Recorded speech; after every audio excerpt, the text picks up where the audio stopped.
Hello नमस्कार मित्रों, video पूरा जरूर देखें और मेरे चैनल को सब्सक्राइब करें। मेष का मासिक राशिफल जुलाई 2020। स्वास्थ्य के दृष्टिकोण से देखें तो महीने की शुरुआत में आपकी राशि का स्वामी 12वें स्थान में रहेगा और महीने भर इसी राशि में रहेगा, जिसकी वजह से स्वास्थ्य के मामले में आप थोड़े परेशान हो सकते हैं, क्योंकि इस मंगल पर शनि की दृष्टि भी होगी, जिसकी वजह से आपको आंखों से संबंधित कोई पीड़ा हो सकती है अथवा अनिद्रा की समस्या भी हो सकती है। इसके अतिरिक्त कोई छोटी मोटी चोट लगने की भी संभावना रहेगी। ध्यान दें, किसी भी चीज को नजरअंदाज ना करें, नहीं तो यह इतनी बड़ी हो सकती है कि आपको हॉस्पिटल जाना पड़े। स्वास्थ्य के मामले में आपको यह भी ध्यान देना होगा कि आपको गले में, कान में अथवा जंघा पर किसी प्रकार का शारीरिक कष्ट महसूस हो सकता है। इसलिए इस दौरान विशेष रूप से अपने स्वास्थ्य के प्रति सचेत रहें। करियर, अगर आपके करियर की बात की जाए तो दशम भाव में बैठे हुए स्वराशि के शनिदेव आपके लिए बेहतर परिणामों की स्थिति धीरे धीरे बनाते ही जा रहे हैं, जिसकी वजह से कार्यक्षेत्र में आपकी मेहनत रंग लाने लगेगी और आपके वरिष्ठ अधिकारी भी आपके पक्ष में खड़े नजर आएंगे।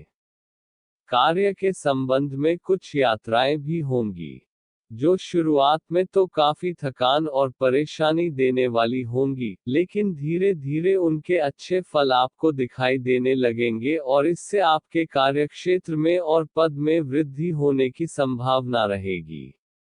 जो लोग टीम में काम करते हैं, उन्हें ध्यान रखना होगा कि अपने टीम मेंबर पर महीने के पूर्वार्ध में अधिक भरोसा ना करें और उनके जिम्मे कोई बड़ा काम ना सौंपे, अन्यथा आपको धोखा उठाना पड़ सकता है। हालांकि महीने का उत्तरार्ध अच्छा रहेगा। जो लोग व्यापार करते हैं, उनके लिए समय अनुकूल रहेगा और उनकी युक्तियों और योजनाओं की वजह से व्यापार में तरक्की प्राप्त होगी और बिजनेस बढ़ेगा। प्रेम, विवाह, व्यक्तिगत संबंध, प्रेमी युगल की बात की जाए तो इस महीने प्रेम जीवन में कुछ चुनौतियां आएंगी, लेकिन यह पूर्वार्ध में होगा, क्योंकि उत्तरार्ध आपके लिए काफी बेहतर रहने वाला है। आपका कोई दोस्त भी आपसे प्रेम का इजहार कर सकता है या फिर आपको अपने किसी दोस्त में विशेष रुचि हो सकती है।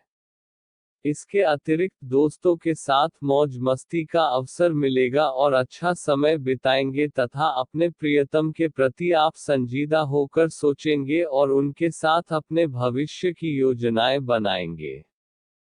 किसी तीसरे का हस्तक्षेप आपके रिश्ते में दिक्कतें लेकर आ सकता है, इसलिए महीने के पूर्वार्ध में विशेष रूप से सावधान रहें और किसी अन्य को अपने रिश्ते में दखलंदाजी ना करने दें।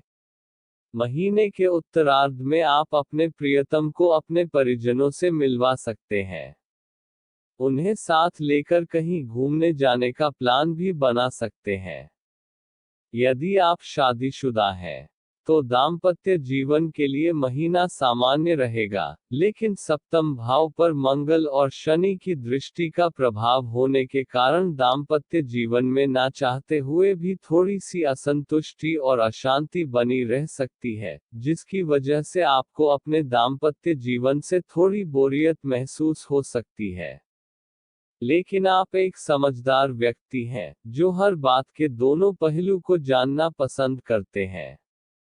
बेहतर होगा कि आप अपने दाम्पत्य जीवन को बेहतर बनाने का प्रयास करें और इसके लिए अपने जीवन साथी के साथ बैठकर समय बिताएं, उनसे बातचीत करें, ताकि आपसी बातचीत से समस्याओं को हल करके समय को आगे बढ़ाने और अपने दाम्पत्य जीवन का आनंद उठाने में कामयाब हों।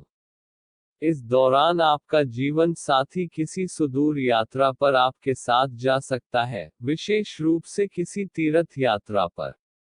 आप दोनों का मिजाज काफी धार्मिक होगा, जिसकी वजह से मन में धीरे धीरे शांति आएगी। सलाह, मेष राशि के जातकों को इस महीने मंगल के बीज मंत्र ओम ह्रां ह्रीं ह्रौं सः भौमाय नमः का प्रतिदिन 108 की संख्या में जाप करना चाहिए।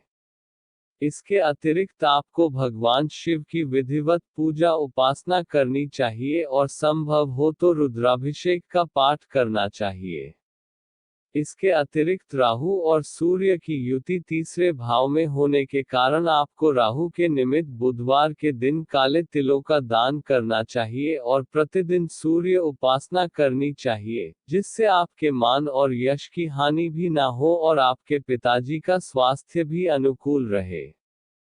इसके अतिरिक्त प्रतिदिन मस्तक पर केसर का तिलक लगाना आपके लिए अति उत्तम रहेगा। सामान्य मेष राशि के जातकों को इस महीने कोई भी ऐसा कार्य करने से बचना चाहिए जो उनके मान को हानि पहुंचा सके। अपने भाइयों का सहारा बने और उनकी हर संभव सहायता करें।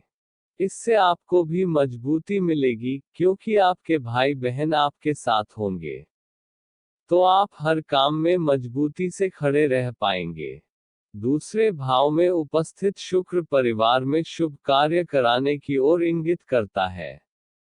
यदि परिवार में अभी तक कोई शुभ कार्य नहीं हुआ है तो इस महीने होने की संभावना रहेगी। इसके अतिरिक्त तीर्थ यात्रा पर जाने की संभावना बनेगी। आपका आचरण काफी धार्मिक होगा और धर्म कर्म के कार्यों में बढ़ चढ़कर हिस्सा लेंगे, जिसकी वजह से समाज में सम्मान भी बढ़ेगा और आपका नाम भी होगा। स्वास्थ्य, परिवार और आर्थिक जीवन, इन तीनों ही मामलों में थोड़ा संभल कर इस महीने आपको चलना होगा, तभी आप स्थितियों से जीत हासिल कर पाएंगे। वित्त आर्थिक दृष्टिकोण से देखें तो इस महीने आपको मिश्रित परिणाम मिलेंगे, लेकिन आपको इस बात का ध्यान रखना ही होगा कि आपकी आमदनी पूर्व के मुकाबले थोड़ी कम हो सकती है। इसकी वजह यह है कि आपके खर्चे अधिक रहेंगे और ग्रहों की स्थिति आमदनी में भी कुछ कमी लेकर आ सकती है। आपको अपने स्वास्थ्य पर भी खर्च करने पड़ेंगे और इसके अतिरिक्त अपने माता पिता के स्वास्थ्य के प्रति भी चिंतित होने के कारण उनके स्वास्थ्य पर भी आप खर्चा करेंगे। पारिवारिक दायित्वों की पूर्ति हेतु आपको घरेलू कार्यों पर भी खर्च करना पड़ेगा। इस प्रकार इस महीने आपके खर्चे आशातीत रूप से वृद्धि को प्राप्त होंगे, जिसकी वजह से आमदनी उसको पूरा कर पाने में सफल नहीं हो पाएगी और आप आर्थिक तौर पर थोड़े कमजोर रह सकते हैं। इसलिए अपने खर्चों में कटौती करने का अर्थ केवल सही कार्यों पर खर्च करने का पूरा प्लान बनाकर रखें, ताकि किसी भी प्रकार की समस्या से मुक्ति पाई जा सके और आर्थिक स्थिति को नीचे गिरने से रोका जा सके। पारिवारिक दोस्त, अगर आपके पारिवारिक जीवन पर दृष्टि डाली जाए तो महीने का पूर्वार्ध उत्तरार्ध की अपेक्षा कुछ अच्छा रहेगा। हालांकि उत्तरार्ध में स्थितियों में थोड़ा बदलाव आ सकता है, क्योंकि सूर्य जो आपके तीसरे भाव में गोचर कर रहा है, महीने के उत्तरार्ध में आपके चतुर्थ भाव में गोचर करेगा, जहां पर शनि की दृष्टि दशम भाव से पड़ रही है। ऐसे में सूर्य और शनि के प्रभाव से आपके माता पिता का स्वास्थ्य पीड़ित हो सकता है और आपके और उनके आपसी संबंध बिगड़ सकते हैं। घर में अशांति और असंतुलन हो सकता है।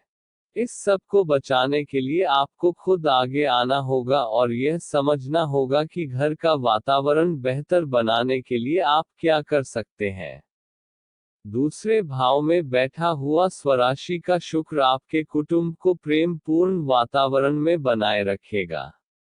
आपको घर की किसी महिला का साथ लेकर परिवार के वातावरण को बेहतर बनाने का प्रयास करना चाहिए। छोटे भाई बहनों को साथ कुछ दिक्कतें हो सकती हैं, उनका ध्यान रखें और समय पड़ने पर उनकी आवश्यक रूप से सहायता करें। पंडित धीरज शर्मा। पूर्ण वीडियो देखने के लिए धन्यवाद। आपको हमारा वीडियो कैसा लगा हमें आप कमेंट्स करके जरूर बताएं, ताकि हम आपके लिए इसी तरह की वीडियो करते रहे। जानकारी अच्छी लगे तो प्लीज लाइक, शेयर, कमेंट्स जरूर करें। अगर आप रोज इसी तरह के वीडियो पाना चाहते हो तो हमें सब्सक्राइब करना ना भूलें। धन्यवाद।